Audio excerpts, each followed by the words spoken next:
അസ്സാം വലൈക്കും വറഹമത്തുള്ള. സ്നേഹക്കൂടിൻ്റെ പുതിയൊരു എപ്പിസോഡിലേക്ക് സ്വാഗതം. ഇന്നൊരു ഈദിൻ്റെ ദിവസത്തിൽ ഒരു സ്പെഷ്യൽ സ്നേഹക്കൂടാണ്. ചെറിയൊരു ഇടവേളയ്ക്ക് ശേഷമാണ് നമ്മൾ വീണ്ടും സ്നേഹക്കൂടിൽ ഒരുമിക്കുന്നത്. ഞാനും താജുദ്ദീൻ സലാഹിയും വളരെ സ്പെഷ്യലായ ചില കാര്യങ്ങൾ ഈദുമായി ബന്ധപ്പെട്ട് ശ്രോതാക്കളോട് സംസാരിക്കാനുണ്ട്. അത്തരം ചില വിഷയങ്ങളിലേക്കാണ് നമ്മൾ പോകുന്നത്. ഒരു കാര്യം പറയാം, അബ്ദുറഹ്മാനാണ് പ്രതി. ആയിക്കോട്ടെ, അല്ല, ഒത്തുകൂടാത്തതിന്റെ കാരണേ ആയിക്കോട്ടെ. അബ്ദുറഹ്മാനാണ് ഫോളോ അപ്പിന്റെ ചുമതല. ഓക്കെ, എന്തായാലും ഇന്ന് എല്ലാവരും ഒരു ഈദിൻ്റെ സന്തോഷത്തിലാണുള്ളത്. ഈദ്ഗാഹുകളും പള്ളികളും കുടുംബ സന്ദർശനങ്ങളും പുതുവസ്ത്രവും അങ്ങനെയൊക്കെയായി സന്തോഷത്തിൻ്റെ അവസ്ഥയിലാണ്. എന്നാൽ ഈ ഒരു സന്തോഷമൊന്നുമില്ലാതെ, പെരുന്നാളിൻ്റെ ആഘോഷങ്ങളില്ലാതെ ഇരിക്കുന്ന കുറച്ച് ആളുകളെങ്കിലും ഉണ്ടാവുമല്ലോ. അത്തരം ആളുകളോട് എന്താണ് നമുക്ക് പറയാനുള്ളത്? ഉണ്ടാകും. അങ്ങനെ പറയുമ്പോൾ പൊതുവെ ആളുകൾ വേഗരോഗികളെയും അങ്ങനെയൊക്കെയാണ് ചിന്തിക്കുക. നമുക്ക് പറയാം, അതിനു മുമ്പ് പറയേണ്ട ഒരു വിഭാഗമുണ്ട്. ഓർക്ക് ഈദ് എന്ന് പറഞ്ഞു കഴിഞ്ഞാൽ ആകെ നല്ലൊരു ഫുഡ് വെക്കൽ മാത്രമാണ്. അവരെന്നത്തെയും പോലെ എണീക്കും, സുബഹി നിസ്കരിക്കും, കുറേ നേരം അടുക്കളയിൽ പണിയെടുക്കും. പുരുഷന്മാരൊക്കെ പള്ളിയിൽ പോവും, ഒരു തിരിച്ചു വരും. ഒരു വന്നു കഴിഞ്ഞാൽ അവർക്ക് ഭക്ഷണം കൊടുക്കും. പിന്നെ അടുത്ത ടീം വരും, അവർക്ക് ഭക്ഷണം കൊടുക്കും, പായസം കൊടുക്കും, വെള്ളം കൊടുക്കും. ചിലപ്പോൾ ഒന്ന് കുളിച്ചിട്ട് പോലും ഉണ്ടാവില്ല. ഒരു മാക്സി ഉണ്ടാകും, ആ മാക്സി മാറ്റിയാലായി. ഇവർ ക്യാഷ് ഇല്ലാത്തത് കൊണ്ടോ അവസ്ഥ ഇല്ലാത്തത് കൊണ്ടോ ഒന്നുമല്ല. ഇവരെ സമുദായത്തിലെ പണ്ഡിതന്മാർ ഇങ്ങനെ ആക്കിയതാണ്. ഇവർക്ക് ഇത്രയേ ഉള്ളൂ എന്നുള്ളതാണ് വരുത്തി വെച്ചിട്ടുള്ളത്. അപ്പോൾ നമ്മൾ അവരോടാണ് ആദ്യം പറയുന്നത്. അവരുടെ എണ്ണം വലിയ തോതിൽ കുറഞ്ഞിട്ടുണ്ട്. പ്രത്യേകിച്ച് കുറച്ചൊരു പ്രായമായ ഉമ്മമാരായിരിക്കും പൊതുവേ ഇതിലുണ്ടാകുക. ഒരു 10 കിലോ ഇറച്ചി വാങ്ങിയിട്ടുണ്ടാകും, പിന്നെ ഒരു 5 കിലോ കോഴി വാങ്ങിയിട്ടുണ്ടാവും, പിന്നെ കുറച്ച് പായസം ഉണ്ടാകും. ഇതുമേ കെട്ടിമറിഞ്ഞ് ഒരു ലൊഹറ് വരെ ആകും. ലൊഹറ് കഴിഞ്ഞാൽ പിന്നെ ഈ വീട്ടിലെ എല്ലാ പാത്രവും പുറത്തിറങ്ങുന്ന ദിവസമാണ്. ഈ ഷെൽഫുകളിലും ഷോക്കേസുകളിലും അലങ്കാരങ്ങൾക്ക് വെച്ച പാത്രങ്ങളടക്കം എല്ലാവരും പുറത്തെത്തി പെരുന്നാൾ ആഘോഷിക്കുന്ന ദിവസമാണ്. പിന്നെ ഇതെല്ലാം കൂടിയും ചെറുതും വലുതായിട്ട് 100 കണക്കിന് പാത്രങ്ങളുണ്ടാവും. അതൊക്കെ കൂടെ കഴുകി റെഡിയാക്കലാണ് പിന്നെ വരെ പണി. ആണുങ്ങളെ സംബന്ധിച്ചിടത്തോളം അവർക്ക് പള്ളിയുണ്ട്, നിസ്കാരമുണ്ട്, തക്ബീറുണ്ട്, ദിക്റുണ്ട്, ദുആണ്ട്, ഒക്കെ ഉണ്ട്. ഈ പെണ്ണുങ്ങൾക്കൊന്നുമില്ല. അപ്പം നമ്മൾ അവരെ പ്രവാചകൻ സ്വല്ലല്ലാഹു അലൈഹി വസല്ലം തങ്ങളുടെ ഒരു ഹദീസ് കേൾപ്പിക്കണം എന്ന് തോന്നുകയാണ്. ഉമ്മു അത്തിയ്യ റളിയല്ലാഹു അൻഹ പറയാണ്, കുന്നാ നുഅ്മറു അൻ നഖ്റുജ യൗമൽ ഈദ്. ഞങ്ങളോട് ഈദിൻ്റെ ദിവസം പുറപ്പെടാൻ കൽപ്പിക്കുമായിരുന്നു. ആ വാക്കൊക്കെ അടിവരടണം നമ്മുടെ സഹോദരിമാർ. ഹത്താ നുഖ്റജ അൽ ബിക്റ മിൻ ഖിദിരിഹ. എന്താ പറയുക, കന്യകകളായിട്ടുള്ള വിവാഹം കഴിക്കാത്ത പെൺകുട്ടികളെ ഞങ്ങൾ കൊണ്ടുപോകും, പുറത്തേക്ക് കൊണ്ടുപോകും. എന്ന് പറഞ്ഞാൽ പ്രവാചകൻ സ്വല്ലല്ലാഹു അലൈഹി വസല്ലം ഉണ്ടാക്കിയെടുത്തൊരു സമൂഹം അങ്ങാടി പൈക്കളെ പോലെ ഇങ്ങനെ അലഞ്ഞു നടക്കുന്ന ഒരു സമൂഹമായിരുന്നില്ല. സ്ത്രീകൾ അവരുടെ ഇറക്കത്തിനും അവരുടെ യാത്രക്കും ഒക്കെ കൃത്യമായ നിയമങ്ങൾ ഇസ്ലാം വെച്ചിട്ടുണ്ട്. അവരുടെ വേഷത്തിനും വസ്ത്രത്തിനും, പുരുഷൻ്റെ വേഷത്തിനും വസ്ത്രത്തിനും നിയമമുണ്ട്. ഇനി നമ്മൾ പെൺകുട്ടികൾ അസ്വസ്ഥരാകുമൊന്നും വേണ്ട. പുരുഷനുണ്ട് 8 നിബന്ധനകൾ. ഒരു ഹിജാബിൻ്റെ 8 നിബന്ധനകളിൽ പലതും പുരുഷനും ബാധകമാണ്. അത് ഇടുങ്ങിയതാകാൻ പാടില്ല, അത് ശരീരത്തിൻ്റെ ഭാഗങ്ങൾ ദൃശ്യമാകണതാകാൻ പാടില്ല എന്നുള്ളതൊക്കെ. അങ്ങനെ ഭയങ്കര ടെൻഷൻ അടിക്കണ കുറച്ച് കുട്ടികളുണ്ടാവും. അവരെ ഒരു മിനിറ്റ് ഞാൻ അവരെ ഒന്ന് കൺവിൻസ് ചെയ്തതാണ്. അപ്പം അതുകൊണ്ട് തന്നെ ഞങ്ങൾ ഈ വിവാഹം കഴിക്കാത്ത പെൺകുട്ടികളൊക്കെ വെറുതെ അലഞ്ഞു തിരിഞ്ഞ് നടക്കുന്ന സ്വഭാവമൊന്നുമില്ല. അതുകൊണ്ടാണ് അവരെ പ്രത്യേകം ഞങ്ങൾ കൊണ്ടുപോകാറുണ്ടായിരുന്നു. മാത്രമല്ല, ഹത്ത നുഖ്രിജ അൽ ഹുയ്യല, ഹത്ത നുഖ്രിജൽ ബിക്റ മിൻ ഖിദിരിഹ എന്ന് പറഞ്ഞിട്ട് പറയണം. ഹത്ത നുഖ്രിജ അൽ ഹുയ്യല, ഹൈലുകാരികൾ വരെ പോകും, പീരിയഡ്സുള്ള സ്ത്രീകൾ വരെ പോകും. ഫയക്കുന്ന ഖൽഫൻ നിസ, അവർ ഈ സ്ത്രീകൾ പുരുഷന്മാരുടെ പിന്നിലായിരിക്കും ഉണ്ടാകുക. ഫൈക്കബിർ നബി തക്ബീരിഹിം, പുരുഷൻ ചെല്ലുന്നത് പോലെ ഓലും തക്ബീർ ചൊല്ലിയിരുന്നു. വയദഊന ബി ദുആഇഹിം, പുരുഷന്മാർ പങ്കെടുക്കുന്ന ദുആകളിലൊക്കെ അവരും പങ്കെടുത്തിരുന്നു. യർജൂന ബർക്കത്ത് ദാലിക്കൽ യൗമി വതുഹ്റതഹു, ആ ദിവസത്തിൻ്റെ ബർക്കത്തിനെ, അതിൻ്റെ അനുഗ്രഹത്തെ, അതിൻ്റെ സംശുദ്ധിയെ ആ സ്ത്രീകൾ ഉൾക്കൊണ്ടിരുന്നു എന്നാണ്. മാത്രമല്ല, നമ്മളിതിൽ കാണുന്ന ഒരു കാര്യം, ഈ ഹൈലുകാരികൾ പോയിട്ട് നിസ്കരിക്കൂല. ഒരു നിസ്കരിക്കാത്തൊരു സ്ഥലത്ത് മാറി നിൽക്കും, ഒരു ഉപദേശം കേൾക്കും, അതേപോലെ തന്നെ തക്ബീറുകൾ ചൊല്ലും, അദ്കാറുകളിലൊക്കെ പങ്കെടുക്കും, പ്രാർത്ഥനകളിലൊക്കെ കൂടും. അപ്പോൾ പ്രാർത്ഥനകളിലൊക്കെ കൂടും. മാത്രമല്ല, റസൂലുള്ളാഹി സ്വല്ലല്ലാഹു അലൈഹി വസല്ലം തങ്ങളെടുത്ത് പോകാൻ വസ്ത്രമില്ല എന്ന് പറഞ്ഞപ്പോൾ നിൻ്റെ അയൽവക്കത്തെ സ്ത്രീനോട് ജിൽബാബ് കടം വാങ്ങിക്കോ നടക്കും അള്ളാഹുവിൻ്റെ റസൂൽ സ്വല്ലല്ലാഹു അലൈഹി വസല്ലം പഠിപ്പിച്ചിട്ടുണ്ട്. അതാണ് ഈദ്ഗാഹുകളുടെ ഒരു മുഖ്യമായ ലക്ഷ്യം. അതാണ്. നമ്മളാളുകൾ എന്താ ചെയ്യുക എന്ന് വെച്ച് കഴിഞ്ഞാൽ, അത് അവിടെ ആ ചളിയും മണ്ണൊക്കെ ഉള്ള സ്ഥലത്തേക്ക് കൊണ്ടുപോവുകയാണ്. അപ്പോൾ പടച്ചോനേക്കാളും വലിയ യുക്തി നടപ്പിലാക്കുന്ന ചില ആളുകളുണ്ട്. ഇത്രയും വലിയൊരു പള്ളി അവിടെ ഉണ്ടായിട്ട് ആ. പുറത്തേക്ക് ഒരു പാടത്തേക്കാണല്ലോ പോണത് എന്ന് പറഞ്ഞാണ് പരിഹസിക്കുക. അതെ. അപ്പോൾ മദ്ഹബുകളൊക്കെ ഈ ഈദ്ഗാഹിനെയാണ് പ്രൊമോട്ട് ചെയ്യുന്നത്. ഷാഫി മദ്ഹബാണെങ്കിലും അബു ഹനീഫ, ഇമാം അഹ്മദ് ബിൻ ഹംബൽ തുടങ്ങിയ ഈ ഉലമാക്കളൊക്കെ ഇതിനെയാണ് പൊതുവെ ഏറ്റവും ശക്തമായി നിർദ്ദേശിച്ചിട്ടുള്ളത്. അപ്പം ഞാൻ പറഞ്ഞു വെച്ചത് ഇതാണ്, നമ്മളെ സഹോദരിമാർ മനസ്സിലാക്കണം, നിങ്ങൾക്കുണ്ട് നിസ്കാരം. നിങ്ങൾ ഹൈലുകാരികളാണെങ്കിൽ പോലും നിങ്ങൾക്ക് നിസ്കാരമല്ലാത്ത ബാക്കിയെല്ലാം ഉണ്ട്. പ്രവാചകൻ സല്ലല്ലാഹു അലൈഹി വസല്ലം തങ്ങൾ അങ്ങനെ കൽപ്പിച്ചിട്ടുണ്ട് എന്ന് തന്നെ നമുക്ക് കൃത്യമായി കാണാൻ കഴിയും. അപ്പോൾ ഒരു വിഭാഗം അവരാണ്. അപ്പോൾ അവർക്കും വേണം വസ്ത്രം, അവർക്കും വേണം ഇതൊക്കെ. അത്തർ പുരട്ടാതെയാണ് അവർ പോകേണ്ടത്. അത്തർ പുരട്ടി പോകരുത് എന്ന് പ്രത്യേകം, അത്തർ പുരട്ടിയ സ്ത്രീയെ കണ്ടപ്പോൾ അങ്ങനെ പോകരുത്, പള്ളിയിൽ പോകരുത് എന്ന് പ്രത്യേകം പറഞ്ഞത് നമുക്ക് കാണാൻ കഴിയും. മാത്രമല്ല പള്ളി ഉൾപ്പെടെ വഖദന ഖലീബിനുൽ മുൻദിർ വഗൈറുഹു അൽ ഇജ്മാ അലാ അന്നഹ ലൗ ഹളറത സ്വലത്തുൽ ജുമഅത്തി ജാസ, ജുമഅയിലടക്കം പെണ്ണുങ്ങൾ പങ്കെടുക്കുന്ന ജായിസാണെന്നാണ് മദ്ഹബിൻ്റെ ഇമാമിങ്ങളൊക്കെ പഠിപ്പിച്ചിട്ടുള്ളത്. അതുകൊണ്ട് നമ്മളെ സഹോദരിമാർ എന്ത് ചെയ്യണം, ഇന്ന് വിദ്യാഭ്യാസ രംഗത്ത് ഏറെ മുന്നിൽ വന്നിട്ടുണ്ട്. നിങ്ങളിതൊക്കെ ഒന്ന് ഗൂഗിൾ ചെയ്ത് നോക്കിയാൽ നിങ്ങൾക്ക് വായിക്കാൻ പറ്റിയ ലാംഗ്വേജിൽ ഇതൊക്കെ കിട്ടും. പെണ്ണ് ഈദ്ഗാഹിൽ പങ്കെടുക്കുന്നതിൻ്റെ വിധി എന്താണെന്ന് വെറുതെ നിങ്ങൾ ചോദിച്ചാൽ നിങ്ങൾക്കത് കിട്ടും, ട്രാൻസ്ലേറ്റ് ചെയ്ത് വായിക്കാനും പറ്റും. ആ നിലക്ക് അത് തിരുത്തണം എന്ന് നമ്മൾ പറയാണ്. ഭക്ഷണമൊക്കെ ഉണ്ടാവണം, സംശയമൊന്നുമില്ല. കുറച്ച് നേരത്തെ എണീറ്റ് വീട്ടിലെ ആണുങ്ങളൊക്കെ സഹകരിച്ച് 1-2 ദിവസം മുമ്പ് തന്നെ ഉള്ളിയും തക്കാളിയൊക്കെ റെഡിയാക്കി വെച്ച്, അല്ലെങ്കിൽ ആ അവസാനത്ത് നോമ്പൊക്കെയാണ് പോകുന്നതിമേ ഒരു 2 ദിവസം മുമ്പാണ് തുടങ്ങ പണി, വേണ്ടതൊക്കെ റെഡിയാക്കി വെച്ച് ഇറച്ചിയൊക്കെ കടയിൽ നിന്ന് തന്നെ കട്ട് ചെയ്ത് വാങ്ങി. അന്ന് രാവിലെ പോയി ഇറച്ചി വാങ്ങിയാൽ കട്ട് ചെയ്ത് കിട്ടൂല, അതിൻ്റെ മുമ്പത്തെ ദിവസം വാങ്ങിയാൽ മതി. ഞങ്ങളൊക്കെ അങ്ങനെ വാങ്ങൽ. മുമ്പത്തെ ദിവസം ആകുമ്പോൾ ഒക്കെ കട്ട് ചെയ്തൊക്കെ റെഡിയാക്കിയിട്ട് തരും. അവിടെ വേവിച്ചവിടെ വെച്ച് കഴിഞ്ഞാൽ ജസ്റ്റ് ചൂടാക്കാനുള്ളതേ ഉണ്ടാവുള്ളൂ. അതൊക്കെ ചെയ്ത് സ്ത്രീകൾ എന്ത് ചെയ്യണം, മുസല്ലയിൽ പോകണം, ഈദ്ഗാഹിൽ പോകണം. അപ്പോൾ അവർ വെറും ഒരു പണ്ടാരിപ്പണി എടുക്കണ പാചകക്കാരികളാകണോടത്തുനിന്ന് അവർ മാറണം എന്നുള്ളതാണ് ഒന്ന്. ഈ സ്നേഹക്കൂടിൽ മതപരമായി അതിൻ്റെ വിധി മാത്രമല്ല പറയുന്നത്, പ്രാക്ടിക്കലായ ടിപ്സ് കൂടി പഠിപ്പിക്കുന്നുണ്ട്. അല്ല, നമ്മളെ വീട്ടിൽ നിന്നൊക്കെ സ്ത്രീകൾ പോലെ ഉണ്ടല്ലോ. അപ്പം എനിക്ക് ചെറിയ 2 കുട്ടികളുണ്ട്, അതുവിനറിയാലോ. ഒരു കുട്ടിക്ക് 2 വയസ്സും ഒരു കുട്ടിക്ക് 3 വയസ്സുള്ള 2 കുട്ടികൾ എനിക്കുണ്ട്. അപ്പോൾ അവരൊക്കെ വെച്ചിട്ട് നമ്മൾ കറക്റ്റ് എന്ത് ചെയ്യാൻ എത്താറുണ്ട്. എന്തിന് ഈദ്ഗാഹിലെത്താറുണ്ട്. നമ്മൾ വന്നാൽ ഉടനെ ഭക്ഷണം വിളമ്പും, നമ്മളെ കുടുംബങ്ങളും ബന്ധുക്കളൊക്കെ വന്ന് കഴിക്കുകയും ചെയ്യും. മനസ്സിലായില്ലേ? അപ്പോൾ പ്രായോഗികമാണിത്. ഭക്ഷണം ഉണ്ടാക്കലും നടക്കും, ഒക്കെ നടക്കും. അതിനനുസരിച്ചുള്ള മെനു കണ്ടാൽ മതി. പിന്നെ നമുക്ക് ഹയർ ലെവൽ മെനുവും വെറൈറ്റി ഓഫ് മെനൂസൊക്കെ പിന്നീട് നോക്കാം. ആരും പട്ടിണി എടുക്കണമെന്നില്ല. ഇനി നമ്മൾ കാണേണ്ട ഒരു കാര്യം, ആഘോഷമില്ലാത്ത വേറെ കുറച്ച് ആൾക്കാരുണ്ട്. അവർക്ക് ആഘോഷം ഉണ്ടാകണമെങ്കിൽ വീട്ടിലെല്ലാവരും തീരുമാനിക്കണം. ഒന്ന് പ്രായമുള്ള മാതാപിതാക്കൾ, അവരെ സംബന്ധിച്ചിടത്തോളം അവരുടെ ഉയരത്തിൽ നമ്മൾ ചിന്തിക്കണം, അവരുടെ ലെവലിൽ ചിന്തിക്കണം. നമ്മൾ ടൂർ പ്ലാൻ ചെയ്യുമ്പോൾ നമ്മൾ കുളു മണാലിയിലേക്ക് പോകാം, 3 ദിവസത്തെ യാത്ര, അവിടെ സ്റ്റേ എന്നൊക്കെ പറയുമ്പോഴത്തേനും മക്കളെ ഞങ്ങളില്ല എന്നറിയും. 6 കിലോമീറ്റർ അപ്പുറത്ത് കാറ്റുകൊണ്ടിരിക്കാൻ പറ്റുന്ന സ്ഥലം അവർക്ക് വേണ്ടി പ്ലാൻ ചെയ്യണം. എന്നാൽ തന്നെ വരാൻ മടിയായിരിക്കും അവരുടെ ഒരു രീതിയൊക്കെ അനുസരിച്ച്. പക്ഷേ അവർക്കൊരാഗ്രഹമുണ്ടെങ്കിൽ പോകാൻ അവർക്ക് ഇടം വേണം, അവർക്ക് ഡ്രസ്സ് വേണം. വേണ്ടാന്നായിരിക്കും പറയാം, പക്ഷേ അവർക്ക് ഡ്രസ്സ് വേണം. കുട്ടികൾക്ക് എടുക്കുന്നത് പോലെ അവരെ പരിഗണിക്കണം. പിന്നെ അവരുടെ ഇത് എന്ന് പറയുന്നത് എല്ലാവരും വരലാണ്, എല്ലാവരും കൂടലാണ്. അതാണ് അവരുടെ ഇത്, വിളമ്പിത്തരലാണ്. അതിനൊക്കെ നമ്മൾ നിന്നൊടുക്കണം. പിന്നെ ഈ ഇതിലുള്ളത് രോഗശൈലിയുള്ള ആൾക്കാരാണ്. രോഗശൈലിയുള്ള ആൾക്കാരുടെ അടുത്തൊക്കെ പോകണം. കുറേ കാര്യം അതിലുണ്ട്. ഒന്ന്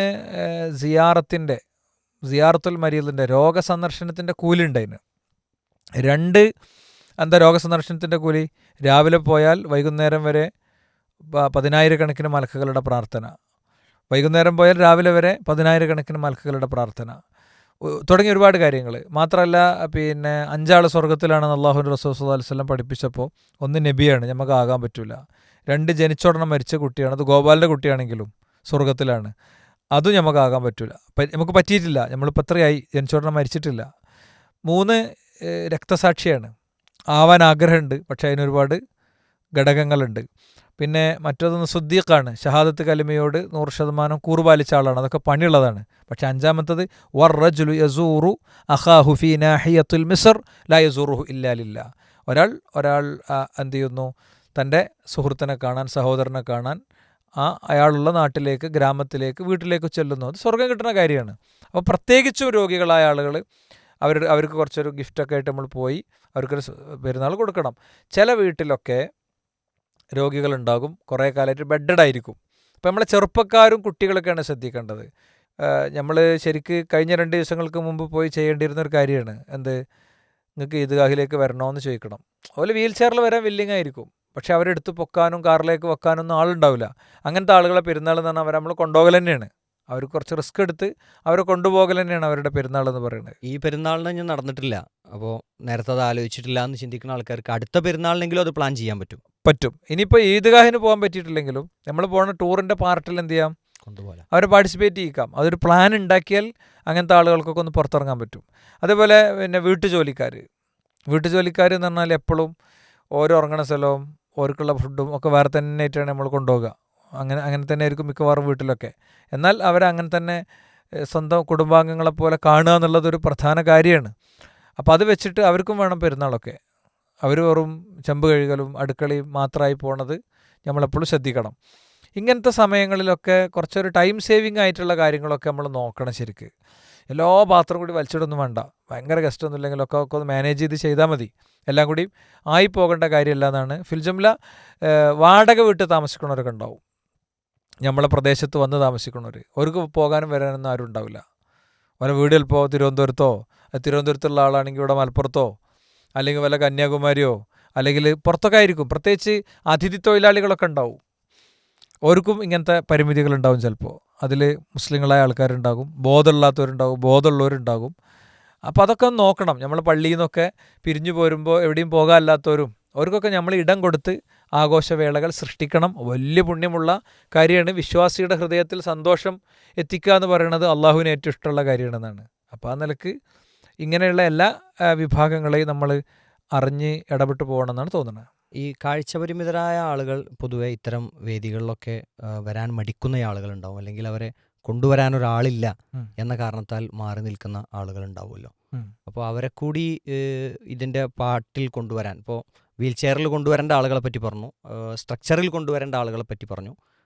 കാഴ്ചപരിമിതർ അങ്ങനെയൊന്നുമല്ല, അവർക്ക് നടന്നു തന്നെ വരാൻ കഴിയും. പക്ഷെ കൊണ്ടുവരാനും ക്ഷണിക്കാനും ഒക്കെ ആളുകളില്ല എന്നുള്ളൊരു പരിമിതിയാണ് അവിടെ ഉള്ളത്. അതെ, ഒക്കെ അഡ്രസ്സ് ചെയ്യപ്പെടേണ്ടതാണ്. ഇപ്പോൾ എൻവിഷൻ ഡിപ്പാർട്ട്മെൻറ്റ് പുതിയ ചുമതല അബ്ദുവിനാണ്. അതുകൊണ്ടാണ് അബ്ദുവിന് ഈ കാഴ്ചപരിമിതർ വേഗം ഓർമ്മ വരുന്നത്.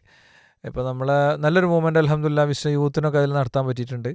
അപ്പോൾ എല്ലാ പ്രദേശത്തും ഉണ്ട് കാഴ്ചപരിമിതർ. അവർക്ക് ഒരു നോർമൽ സപ്പോർട്ടേ വേണ്ടൂ. അവർ നമ്മളെക്കാളും വേഗത്തിൽ യാത്ര ചെയ്ത് നമ്മളെ കിലോമീറ്റർ 50, 60, 70, 90 കിലോമീറ്റർ യാത്ര ചെയ്ത് ക്ലാസ്സുകൾക്കൊക്കെ വരുന്നുണ്ട്.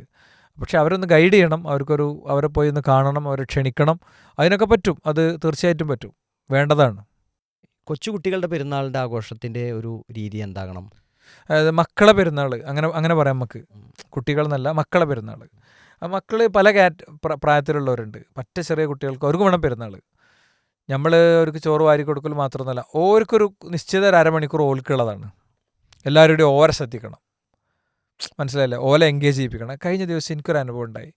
എൻ്റെ വൈഫിനോട് മോള് പറയാണ്, ഇനി ഇപ്പം ഒരു പെട്ടിയിൽ ഇങ്ങനെ കൊണ്ടുവരും കളർ ബുക്ക്. എന്നിട്ട് പെട്ടി തുറക്കുമ്പോൾ ഹിദുട്ടി പറയും ഫിദു പറയും ഹായ് എന്ന് പറയും. അപ്പോൾ ഈ കൺസെപ്റ്റൊക്കെ ഇപ്പോൾ എവിടെ നിന്ന് കിട്ടിയാണെന്ന് അറിയില്ല. നമ്മൾ പെട്ടിയിൽ കൊണ്ടുവന്നാണ്ട് സർപ്രൈസ് ഒന്നും നേരെ അടിച്ചിട്ടില്ല. കുട്ടികൾക്ക് ബുക്കൊക്കെ കൊണ്ടുവരും, സമ്മാനങ്ങൾ കൊണ്ടുവരും, ഗിഫ്റ്റ് കൊണ്ടുവരും, ഒക്കെ പൊതുവേ ഉണ്ടാവും. പലരും കൊണ്ടുവരും, നമ്മൾ മാത്രമൊന്നുമല്ല, പലരും കൊണ്ടുവരും. അപ്പോൾ കുട്ടികളൊക്കെ മനസ്സിൽ എന്തുണ്ട്, അവർക്ക് കുറേ കൺസെപ്റ്റുകളുണ്ട്. അപ്പോൾ ഞാൻ വൈഫിനോട് പറഞ്ഞാൽ ഈ പെരുന്നാൾക്ക് നമുക്ക് അങ്ങനെ തന്നെ ആക്കാം, ഒരു പെട്ടിയൊക്കെ ഒന്ന് തുറക്കാം, ഒരു പെട്ടിയൊക്കെ നമുക്ക് തുറക്കാമെന്നാണ്. അപ്പോൾ അവർക്കും വേണം. പിന്നെ പെൺകുട്ടികൾക്ക് ഓർക്കും വേണം. ആൺകുട്ടികൾക്ക് പലതും ഉണ്ടാവും, ഓരോ ഒന്ന് കറങ്ങാനൊക്കെ പോവും, അങ്ങനെ പല സംഗതികളും ഉണ്ടാവും. പിന്നെ ഈ പറഞ്ഞ പോലെ ചിലപ്പോൾ പുറത്തുള്ള നമ്മളെ ഒരു മോളും മോനും ഒക്കെ പുറത്തായിരിക്കും, ഓല് ഫ്ലാറ്റിലായിരിക്കും. ഓല് വിളിക്കുമ്പോൾ ഞങ്ങൾ ഭക്ഷണം കഴിഞ്ഞിട്ട് വിളിക്കട്ടോ പറയും. നമ്മളെ മറക്കും. ഓർക്കും ഒരു സ്ലോട്ട് എന്ത് ചെയ്യണം, ശരിക്കും കാണണം. എല്ലാവരും കൂടി ഓല കൂടെ ഒന്ന് കോൺഫറൻസ് കോളിലൊക്കെ അറ്റൻഡ് ചെയ്യണേ.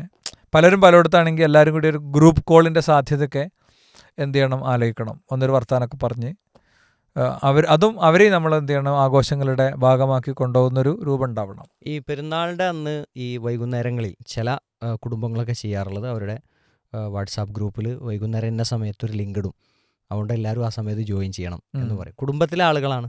അപ്പോൾ അതിലെ മുതിർന്ന ആളുകളുണ്ടാവും. ഇപ്പോൾ മൂത്തമ്മമാർ, ഇളാമ്മമാർ, അവരൊക്കെ ആ കുടുംബത്തിലെ ഏറ്റവും മുതിർന്ന ആളുകളല്ലേ. അവരും അവിടുത്തെ വല്യമ്മ ഒക്കെ ചില പാട്ടുകളൊക്കെ പാടി പെരുന്നാളിൻ്റെ കഥകളും അനുഭവങ്ങളൊക്കെ പറഞ്ഞ് അങ്ങനത്തെ ചില സംഗമങ്ങളൊക്കെ കുടുംബങ്ങളിൽ ഉണ്ടാവലുണ്ട്. നല്ല സംഭവമാണ്, ഐഡിയലാണ്. നമ്മളൊന്നും നടത്തിയിട്ടില്ല. നമ്മളിപ്പോഴും ഒന്ന് കോവിഡ് കാലത്ത് ഞങ്ങളൊന്ന് ചെയ്തിട്ടുണ്ടായിരുന്നു, അന്ന് ആർക്കും വരാൻ പറ്റാത്തപ്പോൾ. ഇത് നല്ലൊരു ഐഡിയ ആണ്. ഇൻഷാ അല്ലാ അതിൻ്റെയൊക്കെ വീട്ടിൽ ഒരു സൂമിൽ കൊള്ളാത്തത്ര.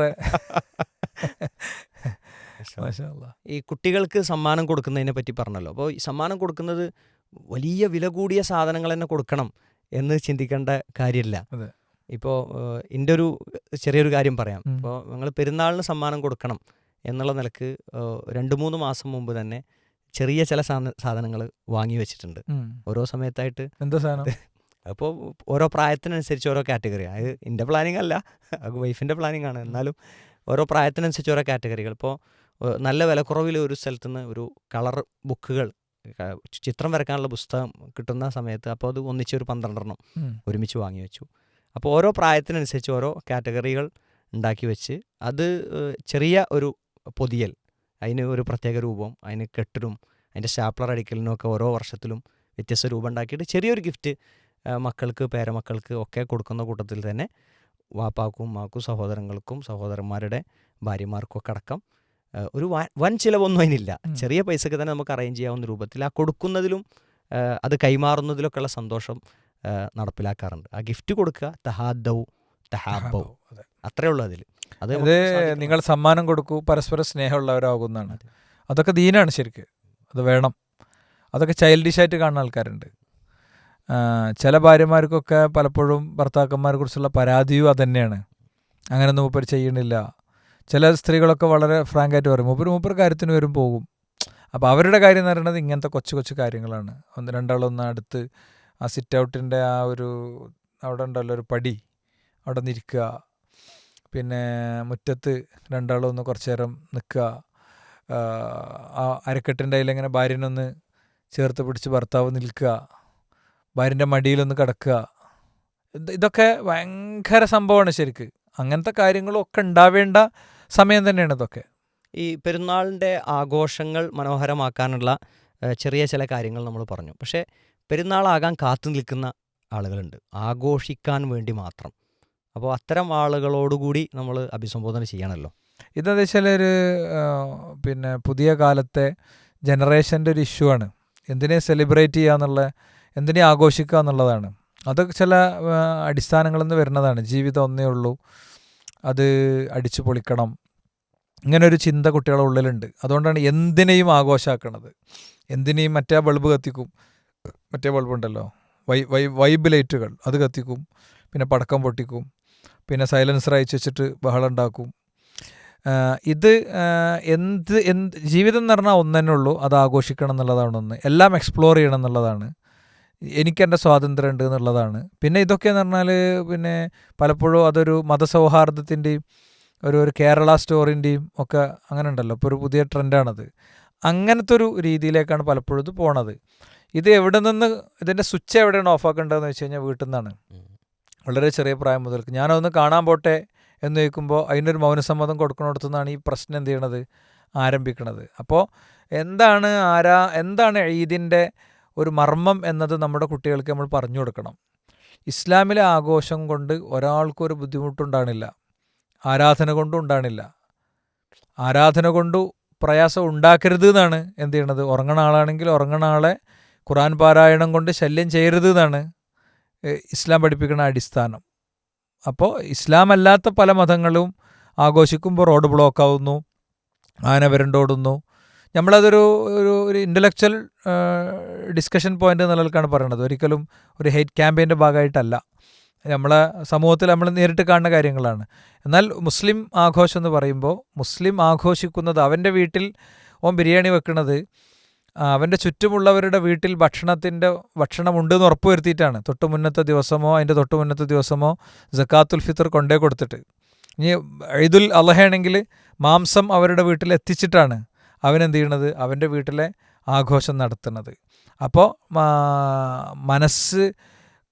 മനസ്സിലുള്ള സ്നേഹവും അനുകമ്പയും പ്രായോഗിക തലത്തിൽ നടപ്പിലാക്കണം, അതിലൂടെ ആഘോഷം കണ്ടെത്തുക എന്നുള്ളതാണ് യഥാർത്ഥത്തിൽ ഇസ്ലാം പഠിപ്പിക്കുന്ന ഒരു വഴി. പ്രാർത്ഥനയും പ്രകീർത്തനവും അതിലൂടെ കിട്ടുന്ന ഒരു മെൻ്റൽ റിലീഫ് ആൻഡ് റിലാക്സേഷൻ, ഒരു ആശ്വാസവും സമാധാനമൊക്കെയാണ് ഇസ്ലാം പഠിപ്പിക്കുന്നത്. അപ്പോൾ ഈ പടക്കവും കാര്യങ്ങളൊക്കെ അത് പലപ്പോഴും ഇതര മത ആചാരങ്ങളിൽ നിന്ന് വരുന്നതാണ്. റസൂലുള്ളാഹി സ്വല്ലല്ലാഹു അലൈഹി വസല്ലം പഠിപ്പിച്ചതുപോലെ ലതത്തബിഅന സുനനമൻ കാന ഖബലക്കും ശിബറൻ ബിശിബിരിൻ വദിറഅൻ ബിദിറ, ചാണിന് ചാണായി മുഴത്തിന് മുഴ ഓരോന്നും കൊണ്ടുവരും. ഇപ്പോൾ റമദാൻ കഴിഞ്ഞപ്പോൾ റമദാൻ ഇഫ്താറുകൾ പോലും സെലിബ്രേറ്റ് ചെയ്യാണ് ചെയ്തത്. ഭയങ്കര കളറൊക്കെ കൊടുത്ത് ലൈറ്റൊക്കെ കൊടുത്ത് ഭയങ്കര ആഘോഷമാക്കിയിട്ടാണ് നോമ്പുതുറ പോലും ആഘോഷിക്കുന്നത് നമ്മൾ കണ്ടത്. അപ്പോൾ അതൊക്കെ മക്കളെ നമ്മൾ തിരുത്തണം, കൃത്യത വരുത്തണം, യാതൊരു സംശയവുമില്ല. കണിശമായി പറയണം പറ്റില്ല എന്ന്, അതിനൊരു പിണങ്ങണം, അതിനോട് പ്രതികരിക്കണം. അത് എഡിറ്റ് ചെയ്യപ്പെടേണ്ടത് എഡിറ്റ് ചെയ്യപ്പെടണം. നിങ്ങൾ എഡിറ്റ് ചെയ്തിട്ട് ആകണില്ലെങ്കിൽ ആരാണോ അവരെ എഡിറ്റ് ചെയ്യേണ്ടത് വൈജ്ഞാനികമായി മതപരമായി ഒരു കൗൺസിലിംഗ് കൺസെപ്റ്റിലൊക്കെ അത് ക്ലിയർ ചെയ്യാൻ പറ്റിയ ആൾക്കാരെ കൊണ്ട് ക്ലിയർ ചെയ്ത് തന്നെ പോകണം. ഈ പടക്കം പൊട്ടിക്കുന്നത് ഒരു ചെറിയൊരു കാര്യമായി കാണുന്ന ആളുകളുണ്ടാവും. ഒരു പടക്കം ചെറിയൊരു ഒച്ച ഉണ്ടാവും. പക്ഷേ ഈ ശബ്ദം ഉണ്ടാകുമ്പോൾ നമ്മൾ ആലോചിക്കേണ്ടത് തൊട്ടടുത്ത വീട്ടിലെ ചെറിയ കുട്ടിയെ കൂടി നമ്മളതിൽ ചിന്തിക്കണം. ആ കുട്ടി ഇത് ഞെട്ടി ഉണരുന്നുണ്ട്. ഇപ്പോൾ ഒരു കുട്ടിക്ക് വലിയ ചെവിക്ക് പ്രശ്നം ഉണ്ടായതും മാനസിക പ്രശ്നം ഉണ്ടായതും ഒക്കെ ഒരു ചെറിയ പടക്കം പൊട്ടിയതിൻ്റെ പേരിലാണ്. അതിൻ്റെ പേരിൽ പല അപകടങ്ങളും ഉണ്ടാവുന്നു. അപ്പോൾ നേരത്തെ പറഞ്ഞ പോലെ ഇസ്ലാമിലെ ആഘോഷം കാരണത്താൽ മറ്റൊരാൾക്ക് അപകടം ഉണ്ടാവുക എന്നുള്ളത് ഒരിക്കലും ഉണ്ടാവില്ലല്ലോ. മാത്രമല്ല അതൊക്കെ പടക്കമൊക്കെ പൊട്ടിപ്പോണത് പൈസ എത്രയാണ്? ഈ പടക്കം എന്ന് പറഞ്ഞാൽ ഒരു പടക്കമൊന്നുമല്ല പൊട്ടണത്, പിരിച്ചെടുത്തിട്ട് ഒന്നിച്ച് നല്ല പൈസയുമൊക്കെ പോകുന്നുണ്ട്. അങ്ങനെ പൊട്ടുന്ന പടക്കത്തിൻ്റെ എമൗണ്ടൊക്കെ കൂടെ അപ്പുറത്തെ ഡയാലിസിസ് രോഗിക്ക് കൊടുത്തു കഴിഞ്ഞാൽ അയാളുടെ ഡയാലിസിസിൻ്റെ എമൗണ്ട് ഫില്ല് ചെയ്യുക. ഇവിടുത്തെ ക്യാൻസർ രോഗികളുണ്ട്, ഒരു രാവ് ഒന്ന് പുലർന്ന് കിട്ടുന്നത് വരെ ഒന്ന് വേദന ഇല്ലാതെ ഉറങ്ങാൻ ഗുളികൻ്റെ പൈസ. മുമ്പ് വിശ്വ യൂത്ത് ഒരു പദ്ധതി നടത്തിയിരുന്നു. ഒരു ദിവസത്തേക്ക് ഒരു രൂപ, അങ്ങനെ 300 ചില്ലാനം ദിവസത്തേക്ക് 300 ചില്ലാനം രൂപ ഒരു വർഷത്തേക്ക് നിങ്ങൾ തരുമെന്ന് പറഞ്ഞിട്ടൊരു ക്യാമ്പയിൻ നമ്മൾ ഓർഗനൈസ് ചെയ്തിരുന്നു കോഴിക്കോട് IPM വേണ്ടിയിട്ട്, ഇൻസ്റ്റിറ്റ്യൂട്ട് ഓഫ് പാലിയേറ്റീവ് മെഡിസിൻ. ഭയങ്കര പ്രതികരണമാണ് സമൂഹത്തിൽ നിന്ന് കിട്ടിയത്. അപ്പം ഇങ്ങനെ ഇതൊക്കെ കുട്ടികളെ നമ്മൾ പറഞ്ഞ് പഠിപ്പിക്കുകയും ബോധ്യപ്പെടുത്തുകയാണ് യഥാർത്ഥത്തിൽ വേണ്ടത്. ഈ പെരുന്നാളാകുമ്പോൾ ഒരു യാത്ര പോകുന്നത് കുടുംബത്തിലെ മുതിർന്ന ആളുകളൊക്കെ ഒന്ന് കൊണ്ടുപോകുക, അവർക്ക് കംഫർട്ടബിളായ ഒരു സ്ഥലത്ത് എത്തിക്കുക, എന്നിട്ട് ആ ഒരു സന്തോഷം കൂടി ആവുക എന്ന് പറഞ്ഞു. അതൊരു അനുവദനീയമായ ഒരു കാര്യമാണ്, ഒരു വേള പ്രോത്സാഹിപ്പിക്കാവുന്ന ഒരു വിഷയം തന്നെയാണ്. പക്ഷേ ഒരു പെരുന്നാളാകാൻ കാത്തുക്കുക, ഒരു ഒഴിവ് കിട്ടാൻ കാത്തുക്കുക, ഏതൊരു ശനിയും ഞായറും വന്നാൽ ടൂർ പോകുക, അങ്ങനെ കുറേ ദൂരത്തേക്ക് പോകുക, വൈബ് തേടി ഭക്ഷണം തേടി പോകുക, ചായ കുടിക്കാൻ വേണ്ടി വളരെ ദൂരത്തേക്ക് പോകുക, അങ്ങനെ ഒരു അവധി ദിവസങ്ങൾ എപ്പോഴും ഒരു യാത്ര മൂഡിലേക്ക് മാറ്റുന്നതിനെക്കുറിച്ച് കൂടി നമ്മൾ സംസാരിക്കണമല്ലോ. തീർച്ചയായും. ഇതിലിപ്പോൾ വസ്ത്രം, യാത്ര, ഫുഡ്, വണ്ടി, ഫോണ്, ഈ കാറ്റഗറിക്ക് ഇനിയും കൂടും. ഇതിലൊക്കെ ഒരു തരം അഡിക്ഷനിലേക്ക് ആളുകൾ പോയിട്ടുണ്ട്. ഇതിൻ്റെയൊക്കെ പിന്നിൽ ശരിക്ക് കൃത്യമായ മാർക്കറ്റിംഗ് സ്ട്രാറ്റജികളും ബിസിനസ് ക്യാമ്പയിനുകളൊക്കെയാണ്. വസ്ത്രം, ബ്രാൻഡഡ് വസ്ത്രങ്ങളെ പറ്റുള്ളൂ, ട്രെൻഡിങ് വസ്ത്രങ്ങളെ പറ്റുള്ളൂ. യാത്രകൾ ഇങ്ങനെ ടൂറിൽ നിന്ന് ടൂറിലേക്ക് ഇങ്ങനെ പോകുന്നു. അത് ഇഷ്ടംപോലെ കടം വാങ്ങിയിട്ടും ലൈഫിൽ എവിടെ എത്തിയിട്ടുണ്ടാവില്ല, വീട് വെച്ചിട്ടുണ്ടാവില്ല. പിന്നെ വിദ്യാഭ്യാസ സംഗതികളിൽ ഒരുപാട് ഫില്ലിങ്ങുകൾ ഉണ്ടാകും. എന്നിട്ട് ഇത് അങ്ങനെ തണ്ടിത്തിരിഞ്ഞ് നടക്കുകയാണ്. വ്യത്യസ്തമായ ഫുഡിൻ്റെ ടേസ്റ്റ് തേടി ഇങ്ങനെ പോവുക. എന്തെങ്കിലും ഒരു ഫുഡ് കഴിക്കാൻ പോകുന്നതിനെ കുറിച്ചൊന്നുമല്ല, പക്ഷേ അതിങ്ങനെ ഫുഡ് വ്ളോഗേഴ്സ് ഓരോ സാധനങ്ങൾ ഇങ്ങനെ ഇടും, ആ സ്ഥലം തപ്പിത്തെറിഞ്ഞ് ഇങ്ങനെ തെണ്ടി നടക്കുക. മൊബൈൽ ഇങ്ങനെ നിരന്തരം മാറ്റിക്കൊണ്ടിരിക്കുക, വാഹനം ഇങ്ങനെ മാറ്റിക്കൊണ്ടിരിക്കുക. അതിലൊക്കെ ഒരു ക്രൈസ് കുടുങ്ങിയിട്ട്, ക്രൈസ് എന്നുള്ള ഒറ്റ വേർഡിൽ ഒരുപാട് തോന്നിയാസം ഇവിടെ നടക്കുന്നുണ്ട്. വലാ തുബദ്ദിർ തബ്ദീറ ഇന്നൽ മുബദ്ദിരീന കാനു ഇഖ്വാന ശയാത്തീൻ. നീ ഒരിക്കലും ദൂർത്ത് കാണിക്കരുത്, അമിതത്വം കാണിക്കരുത്. അമിതത്വം എല്ലാറ്റിലും ഉണ്ട്, പൈസയിൽ മാത്രമൊന്നുമല്ല, എല്ലാറ്റിലും ഉണ്ട്. ആഹ്ലാദത്തിലും ആഘോഷത്തിലും യാത്രയിലും ഭക്ഷണത്തിലും വസ്ത്രത്തിലും ഫുഡിലും എല്ലാറ്റിലും ഉണ്ട്. അപ്പോൾ ഇതൊക്കെ നിരാകരിക്കപ്പെടേണ്ടതാണ്. കൃത്യമായ ഇടവേളയിൽ കുടുംബത്തിന് പോകാൻ വരാം. അത് നമുക്ക് ഭയങ്കര ബാധ്യതയൊക്കെ വരുന്ന മാതിരി ആകരുത്. നമ്മളുടെ വാജിബാത്തുകളെ അവഗണിച്ചുകൊണ്ടാകരുത്. ഒരു ടൂർ ഇങ്ങനെ പോയി തണ്ടി തിരിയാന്നിട്ട് അതിൻ്റെ ഫോട്ടോ ഒക്കെ കൂടെ കൊണ്ടുവന്നിട്ട് ഗ്രൂപ്പിലിടുക. ആ ഗ്രൂപ്പിൽ തന്നെ, ആ കുടുംബത്തിൽ തന്നെ ഇതിനൊന്നും സാധിക്കാത്തവരുണ്ടാകും. അവരുടെ കിനാവുകളെയും അവരുടെ ഒരു കുടുംബാന്തരീക്ഷത്തെയൊക്കെ ഭയങ്കരമായിട്ട് ഇത് പ്രയാസപ്പെടുത്തും. ഭയങ്കര ബുദ്ധിമുട്ടാണ് ശരിക്കത്. ഇപ്പോൾ നബി സല്ലല്ലാഹു അലൈഹി വസല്ലമയിലേക്ക് എത്തണില്ലെങ്കിലും ഒരു വാചകത്തിൽ നമ്മൾ കാണുന്നത് അനാഥൻ്റെ മുന്നിൽ നീ നിൻ്റെ കുഞ്ഞിനെ ചുംബിക്കരുതേ എന്നാണല്ലോ. അവിടെയൊക്കെ ഒരു മനഃശാസ്ത്രം ശരിക്കുണ്ട്, ഒരടിസ്ഥാനം അവിടെയൊക്കെ ഉണ്ട്. അനാഥൻ്റെ മുന്നിൽ സ്വന്തം കുഞ്ഞിനെ ചുംബിക്കുമ്പോൾ അനാഥനായ വ്യക്തിക്കുണ്ടാകുന്ന അസ്വസ്ഥതകൾ വലുതാണ്. ഇതേപോലെ തന്നെ നബിയിലേക്ക് എത്താത്ത മറ്റൊരു വാചകമുണ്ട്. എന്താണ്? നിൻ്റെ വീട്ടിലെ ചട്ടിയിൽ നീ വേവിക്കുന്ന ഭക്ഷണത്തിൻ്റെ ഗന്ധം കൊണ്ട് നിൻ്റെ അയൽക്കാരനെ ദ്രോഹിക്കരുതെന്ന്. ഇതൊക്കെ മഹാന്മാർ പഠിപ്പിച്ചതാണ്. സലഫുകളുടെ കോട്ടിങ്സ് ആണ് ഇതൊക്കെ, പ്രവാചകനിലേക്ക് എത്തുന്നില്ല എന്നേ ഉള്ളൂ. അപ്പം ഇതിലൊക്കെ അവരുടെ അടുത്തേക്ക് ഒന്നും എത്തിയിട്ടില്ലെങ്കിലും ആ വാചകങ്ങളിൽ എന്തുണ്ട്, ഒരു ഒരു ഒരു അൽ ഹിക്കം വൽ മവാഇൽ, ഒരു തത്വശാസ്ത്രം എന്നുള്ള നിലക്ക് അതിനൊക്കെ നമുക്ക് എടുക്കാം. അപ്പോൾ ഇതൊക്കെ നമ്മൾ ശ്രദ്ധിച്ച് മുന്നോട്ട് പോകേണ്ടത് തന്നെയാണ്. ഈ യാത്രകളുടെ കാര്യത്തിലേ ഒരു കാര്യം ഓർമ്മ വരുന്നത്, ഇപ്പം യാത്ര എപ്പോഴാണ് അനുവദനീയമാകുക?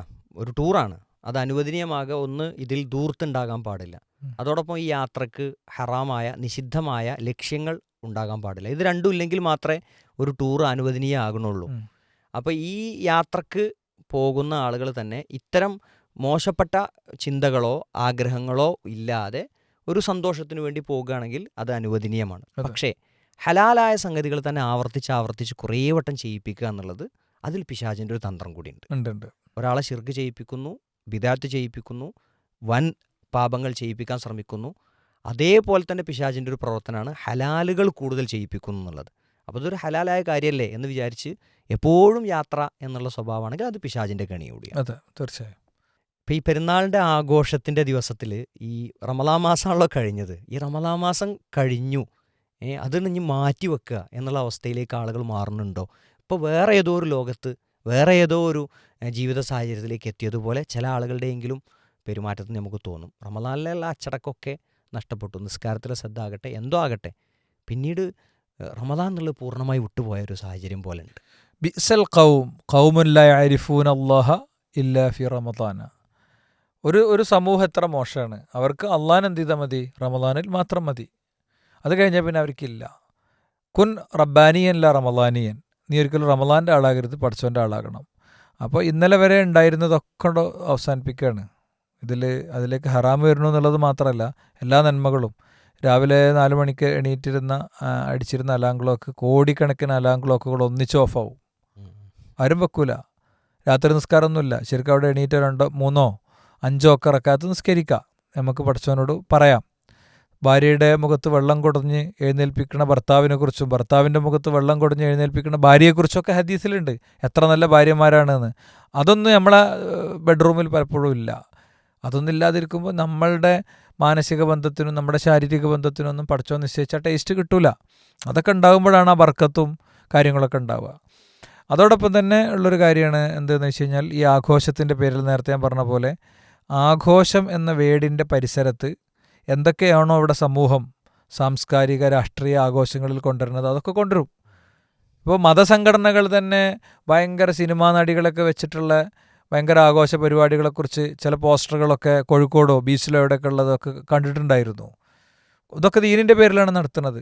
മനുഷ്യന്മാരെ എന്ത് ചെയ്യാണ്, എല്ലാവരുടെയും കൂട്ടിക്കൊണ്ടുവന്നിട്ട് DJ മ്യൂസിക് നൈറ്റുകളൊക്കെ വെച്ച് മനുഷ്യൻ്റെ എല്ലാ ഈമാനും കെടുത്തുന്ന പണികളൊക്കെ നടക്കുന്നുണ്ട്. അത് നമുക്കറിയുന്ന നമ്മുടെ കാതറ്റത്തും നമ്മളുടെ അറിവിൻ്റെ പരിസരത്തൊക്കെ ഉള്ളതാണെങ്കിൽ അതിനോട് വളരെ സ്ട്രോങ് ആയിട്ട് നമ്മൾ വിയോജിക്കണം. അപ്പോഴാണ് നന്മ കൽപ്പിക്കുന്ന തിന്മ വിരോധിക്കുന്ന ഒരു സമൂഹത്തിലെ ഭാഗമായി നമ്മൾ മാറുക. അപ്പോഴാണ് നമ്മൾ പ്രാർത്ഥന പഠിച്ചോൻ കേൾക്കുക. ഒരുപക്ഷെ ഇത്തരം സംവിധാനങ്ങളൊക്കെ ചില കൂട്ടായ്മകൾ, മതസംഘടനകൾ, അവർക്ക് പത്രമുണ്ട്, അവർക്ക് ചാനലുണ്ട്, അവരുടെയൊക്കെ തന്നെ ഭാഗമായിട്ടാണ് പലപ്പോഴും ഇങ്ങനത്തെ കാര്യങ്ങളൊക്കെ വരുന്നത്. ഞാൻ കുറച്ച് ഓപ്പണായി തന്നെ ആ വിഷയം പറയാണ്. അതിനൊന്നും ഒരു നിലക്കും അക്കമഡേറ്റ് ചെയ്യാൻ നമ്മൾ പാടില്ല. എല്ലാ ഈമാനിൻ്റെ രുചികളെയും ഊതിക്കെടുത്താൻ ശൈത്താൻ കൊണ്ടുവരുന്ന പരിപാടികളാണിതൊക്കെ. ചെക്കന്മാരൊക്കെ പോയാൽ ലഹരി അടക്കമുണ്ടാവും. ഈ വയനാട്ടിലൊരു കയറലുണ്ട്, ആ കയറൽ കുപ്പിയും കൊണ്ടേ കയറലെന്നാണ് പറയല്. എന്നിട്ട് ഇറങ്ങുമ്പോൾ പിന്നെ 4 വീലുള്ള വണ്ടിനേക്കാളും വലിയ അവസ്ഥയിലായിരിക്കും ബൈക്കൊക്കെ ഉണ്ടാകുക. എത്രയോ ദുരന്തങ്ങൾ യഥാർത്ഥത്തിൽ സംഭവിക്കുന്നുണ്ട്. അപ്പോൾ അതിലൊക്കെ നമ്മളെ മക്കളുണ്ടോ എന്നുള്ളത് നോക്കണം, നിർത്തേണ്ടടുത്ത് നിർത്താൻ പഠിക്കണം, അതിന് വേണ്ട കാര്യങ്ങൾ നമ്മൾ ഇടപെട്ട് ചെയ്തു പോകണം. ഈ പെരുന്നാളിന് പുതുവസ്ത്രം എന്നുള്ളത് ഒരു പ്രധാനപ്പെട്ട വിഷയമാണ്. പക്ഷേ ഇന്ന് പല ആളുകളും ധരിച്ചിട്ടുള്ള പുതുവസ്ത്രം അത് ഈ ധാർമ്മിക പരിസരത്ത് നിൽക്കുന്ന ആളുകൾക്ക് പ്രയാസം ഉണ്ടാക്കുന്ന രൂപത്തിലാണ്. മുസ്ലിം ഉമ്മത്തിൽപ്പെട്ട ആളുകൾ തന്നെയല്ലേ ഇങ്ങനെയൊക്കെ ധരിച്ചിട്ടുള്ളത് എന്ന് മനസ്സിനൊരു വിഷമുണ്ടാക്കുന്ന പല വസ്ത്രങ്ങളും ഇന്നത്തെ ദിവസം ഉണ്ടാവും. അത് കൊറിയൻ ട്രെൻഡ് ഒക്കെ അങ്ങനെ പല വിദേശ വേഷവിധാനങ്ങളിലേക്ക് ഇങ്ങനെ പോവുകയാണ് ആൾക്കാർ. അത് പാൻറ്റും ഷർട്ടും പെൺകുട്ടികൾക്ക്, ജീൻസും ടർഷും, ഇതൊക്കെ ഞാൻ പറയില്ല, അതൊക്കെ ഒരു മാർക്കറ്റിംഗ് സ്ട്രാറ്റജിയിൽ കുടുങ്ങുകയാണ്. അതായത് ഞാൻ ഈ കഴിഞ്ഞ ദിവസം കരുവാരക്കുണ്ടിലൊരു ക്ലാസ് എടുത്തപ്പോൾ കുട്ടികളോട് പറഞ്ഞു, കുറഞ്ഞ സമയം ഉണ്ടായിരുന്നുള്ളൂ. അപ്പോൾ എനിക്ക് പറയാൻ തോന്നിയത്, നിങ്ങൾ ചൂണ്ടലിടണ കണ്ടിട്ടില്ലെന്ന് വെച്ച് ഞാൻ അവരോട്. ചൂണ്ടലിടുമ്പോൾ ചൂണ്ടലിൻ്റെ അറ്റത്തേക്ക് മീൻ വരികയാണ്, ആ മീൻ നിങ്ങളാകരുത്. ചൂണ്ടലിൻ്റെ അറ്റത്തുള്ള ഇര എനിക്ക് പറ്റിയതാണ്, എനിക്കുള്ള ഫുഡാണ്, നേരെ ആകർഷിച്ചിട്ട് വരികയാണ് എന്ന് പറഞ്ഞ പോലെ പലരും നമ്മളെ കൊണ്ടതിൽ കെണിയിൽപ്പെടുത്തുകയാണ്. അപ്പോൾ പലപ്പോഴും രക്ഷിതാക്കൾ നിസ്സഹായരാണ്. മക്കൾ ഇന്ന വസ്ത്രം വേണമെന്ന് വളരെ ശാഠ്യം പിടിക്കുന്നു. അപ്പോൾ നമ്മൾ ഹറാമിലേക്ക് പോകാത്ത നിലയിലുള്ള വാശികൾ നമ്മൾ നിർബന്ധമായിട്ട് കാണിക്കണം. യാതൊരു സംശയമില്ല. 100% ക്ലിയർ ആക്കാൻ പറ്റുമെങ്കിൽ ക്ലിയർ ആക്കണം. പക്ഷേ 100% ക്ലിയർ ആക്കുമ്പോൾ അനുവദിച്ചു കൊടുക്കാവുന്ന ചില മേഖലകളൊക്കെ ഒന്ന് അനുവദിച്ചു കൊടുത്തിട്ട്, ഇപ്പം വിശാലമായ പാൻറ് എന്നുള്ളത് ഒരു ട്രെൻഡാണ്. എന്നാൽ ആ വിശാലമായ പാൻറ് വിശാലാകണീന് നമുക്ക് അത്ര പ്രശ്നം ഉണ്ടാവില്ല, മതപരമായ പ്രശ്നം ഉണ്ടാവില്ല. പക്ഷേ നെര്യാണിക്ക് താഴെ പോകുക എന്നുള്ളത് പ്രശ്നമാണ്. അപ്പോൾ നമ്മൾ നെര്യാണിക്ക് താഴെയുള്ള വിഷയം പിടിക്കണം. നെര്യാണിക്ക് പറ്റില്ല. വീതി കുറച്ചല എന്നുള്ളത് പറയണ അത്ര സ്ട്രോങ്ങിൽ അല്ല. എന്ത് ചെയ്യുക, നെര്യാണിക്ക് താഴെയുള്ള പറയുന്നത് നെര്യാണിക്ക് താഴെ പറ്റൂല. അത് റസൂലുള്ളാഹിൻ്റെ 10-40 ഹദീസുകളുള്ളതാണ്. റസൂലുള്ള ആവർത്തിച്ച് പറഞ്ഞതാണ്. എന്നെ പറഞ്ഞ് എന്ത് ചെയ്യേണ്ടി വരും, നമ്മൾ ചെയ്യേണ്ടി വരും. ചെറിയ പ്രായം മുതൽ ആക്കി കൊണ്ടുവരുന്നിടത്ത് പോലും ഇത് ഒക്കെ വലിയ വെല്ലുവിളികളായി എന്ന് നമ്മൾ കാണുന്നുണ്ട്. അതേപോലെ ഡ്രസ്സൊക്കെ എടുക്കാൻ പോയാൽ ഒക്കെ ആവർത്തിച്ച് ഷൂസും വേറെ സാധനങ്ങളൊക്കെ എടുക്കുന്ന ഒരു അവസ്ഥയൊക്കെ ഉണ്ടാവും. അപ്പോൾ നമ്മുടെ അടുത്ത് കുട്ടികളെ ആഗ്രഹമല്ലേ വിചാരിച്ച് നമ്മളിങ്ങനെ മാന്തി കൊടുക്കലല്ല, മറിച്ച് അതൊക്കെ അവരെ പറഞ്ഞ് ബോധ്യപ്പെടുത്തി കൃത്യതപ്പെടുത്തി തന്നെ എന്ത് ചെയ്യണം, കാര്യങ്ങൾ ചെയ്ത് പോകണം. പിന്നെ പുരുഷൻ സ്ത്രീയുടെ വസ്ത്രം ധരിക്കലും സ്ത്രീ പുരുഷൻ്റെ വസ്ത്രം ധരിക്കലും റസൂലുള്ളാഹി സ്വല്ലല്ലാഹു അലൈഹി വസല്ലം പ്രവാചകൻ അത് ശപിച്ചതാണ്. മുത്തറജ്ജിലാത്തിനെ പുരുഷ വസ്ത്രം ധരിക്കുന്ന സ്ത്രീകളും തിരിച്ചും അള്ളാഹുവിൻ്റെ റസൂൽ സ്വല്ലല്ലാഹു അലൈഹി വസല്ലം ശപിച്ചതാണ്. പൊതുവെ പുരുഷൻ്റെ വസ്ത്രം സ്ത്രീ ധരിക്കുക എന്നല്ലാതെ സ്ത്രീൻ്റെ വസ്ത്രം പുരുഷൻ ധരിക്കലില്ല. സാരി എടുത്തൊരു പുരുഷനും ഇതിൽ നടക്കലില്ല. സിൽവാറും കമ്മീസും ഇട്ടിട്ട് ഒരു പുരുഷനും ഇതിൽ നടക്കലില്ല. മീഡിയം ടോപ്പ് ഇട്ടിട്ടൊരു പുരുഷനും ഇതിൽ നടക്കലില്ല. ഇതൊക്കെ ഒരു പുരുഷാധിപത്യത്തിൻ്റെ ഇരകളായി മാറുകയാണ് ഈ സാധുക്കൾ എന്നുള്ളത് പലപ്പോഴും മനസ്സിലാക്കണില്ല. സ്ത്രീകൾ ഈ ധരിക്കുന്ന വസ്ത്രം അത് പുരുഷന് ആകർഷണീയമാണ്, അവളുടെ സൗന്ദര്യം അതിലൂടെ ആസ്വദിക്കുന്നുണ്ട് എന്നുള്ളത് സ്ത്രീകൾ മനസ്സിലാക്കാത്തതുകൊണ്ടാണോ, ഇനി മനസ്സിലായിട്ടും കുറച്ചാൾക്കാർ കണ്ടോട്ടെ എന്ന് വിചാരിച്ചിട്ടാണോ എന്നറിയില്ല, അത് വളരെ നിസ്സാരമായിട്ട് കാണുകയാണ്. ശരീരത്തിൻ്റെ ഭാഗങ്ങൾ അത് വ്യക്തമായി കാണുന്നത്, തെളിഞ്ഞു കാണുന്നത്, നേരിയ വസ്ത്രം ധരിച്ചിട്ട് അല്ലെങ്കിൽ ഒട്ടി നിൽക്കുന്ന കാരണത്താലൊക്കെ ശരീരത്തിൻ്റെ ഭാഗങ്ങൾ പ്രകടമായി കാണുന്ന രൂപത്തിലുള്ള വസ്ത്രം ധരിക്കുക എന്നുള്ളത് അത് ഒരു പുരുഷന് ആസ്വാദനം കൊടുക്കുകയാണ്. അപ്പോൾ അവൻ്റെ കണ്ണുകൊണ്ടുള്ള വ്യഭിചാരത്തിന് തന്നെ ഉപയോഗിക്കുകയാണ്. ആ ഒരു ഗുരുതരമായ പാപം അവനെ കൊണ്ട് ചെയ്യിപ്പിക്കുകയാണ്. ആ പാപം ചെയ്യുന്നത് എന്നെ ഉപയോഗിച്ചാണ് എന്ന് വിചാരിച്ചിട്ട് ശരിക്ക് അത്തരം വേഷവിധാനങ്ങളിൽ നിന്ന് സ്ത്രീ മാറി നിൽക്കണമല്ലോ. തീർച്ചയായിട്ടും മാറി നിൽക്കണം. കാരണം ഇന്നത്തെ പ്രത്യേകിച്ചും ഇതൊക്കെ ഫോട്ടോ ഒക്കെ എടുത്ത് അപ്ലോഡ് ചെയ്യും. ഭയങ്കര ഡീപ്പ് ഫേക്കിൻ്റെ ഒക്കെ കാലമാണ്. ഈ പെണ്ണിനെ എന്തൊക്കെയോ ആക്കിയിട്ട് ഓന് കാണുന്നുണ്ട്, ആസ്വദിക്കുന്നുണ്ട്, പോസ്റ്റ് ചെയ്യുന്നുണ്ട്. അപ്പോൾ ഈ സോഷ്യൽ മീഡിയ യൂസേജൊക്കെ ഒരു നിയന്ത്രണാടിസ്ഥാനത്തിൽ തന്നെ വേണം. എല്ലാതും കൂടി എടുക്കണ ഫോട്ടോ ഒക്കെ കൂടെ എടുത്തിട്ട് ഈ വേഷവിധാനങ്ങളൊക്കെ എടുത്തിട്ട് നമ്മൾ സോഷ്യൽ മീഡിയക്കൊക്കെ അപ്ലോഡ് ചെയ്യുമ്പോൾ ആണും പെണ്ണൊക്കെ ശ്രദ്ധിക്കണം. അപ്പോൾ ഇന്ന് ആഘോഷങ്ങളാണ് പൂർണ്ണമാകണമെങ്കിൽ അത് സോഷ്യൽ മീഡിയയിൽ അപ്ലോഡ് ചെയ്താലേ ആഘോഷം പൂർണ്ണമാവുള്ളൂ. കുടുംബം സന്ദർശിച്ചിട്ടോ ഭക്ഷണം കഴിച്ചിട്ടോ അതൊന്നും സന്തോഷം പൂർണ്ണമായിട്ടില്ല. സന്തോഷം പൂർണ്ണമാണെങ്കിൽ ഈദ് പിക്ക് അപ്ലോഡ് ചെയ്യണം, എന്നാലേ അതിൻ്റെ ഒരു ഹാപ്പിനെസ് പൂർണ്ണമായിട്ടുള്ളൂ എന്ന അവസ്ഥയിലേക്ക് നമ്മൾ മാറുന്നുണ്ട്. ആ മാറുന്ന അവസ്ഥ അത് നമ്മളെ പൂർണ്ണമായി സോഷ്യൽ മീഡിയയിലേക്ക് അടിമകളാക്കുന്ന അവസ്ഥയിലേക്ക് പോകുന്നുണ്ടോ എന്ന് നമ്മൾ ഭയപ്പെടണം. നമുക്കിതിലൊക്കെ സന്തോഷം കണ്ടെത്താൻ കഴിയണം. ഇരിക്കണ ഭക്ഷണത്തിലും കഴിക്കണ ഭക്ഷണത്തിലും ഇരിക്കണ കൂടിയിരിക്കലിലും ഈദ്ഗാഹിലേക്കുള്ള പോക്കിലും വരവിലും ഒക്കെ നമുക്ക് ആഹ്ലാദം സന്തോഷം കണ്ടെത്താൻ കഴിയണം. ഈ ഒരു പെരുന്നാൾ ദിനം പീസ് റേഡിയോ ശ്രോതാക്കൾക്ക് സന്തോഷ നിമിഷങ്ങൾ സമ്മാനിക്കുന്നതാകട്ടെ എന്ന് ആശംസിച്ചുകൊണ്ട് തൽക്കാലം അവസാനിപ്പിക്കുന്നു. അടുത്ത എപ്പിസോഡിൽ വീണ്ടും കാണാം. അള്ളാഹു സഹായിക്കുമാറാകട്ടെ. അസ്സലാമു അലൈക്കും വറഹ്മത്തുള്ളാഹി വബറകാതുഹു.